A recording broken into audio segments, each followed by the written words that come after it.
நண்பர்கள் அனைவருக்கும் வணக்கம். எந்த குழந்தையுமே நமக்கு இறைவன் அளிக்கின்ற பிரசாதமே. எனவே கருக்கலைப்பு அதாவது அபாஷன் பெரும் பாவச் செயலாகும். நம்முடைய மனைவி, கணவன், குழந்தைகள் யாவருமே நம்முடைய முன்ஜென்ம பாவ புண்ணிய கர்மா வினைப்படி அமைந்தவங்க தான். எனவே நம்முடைய வெறுப்பிற்கேற்ற மாதிரி நாம் அவங்கள மாற்ற முடியாது. அதற்கான வாய்ப்பு கிடையவே கிடையாது.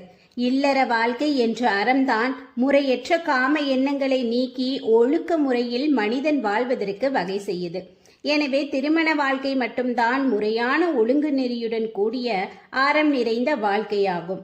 இது பெரியவர்கள் சம்பந்தப்பட்டது மட்டும் இல்ல, ஒரு வயது குழந்தைக்கு கூட நித்திய கர்மா வேலைகள்னு இருக்கு.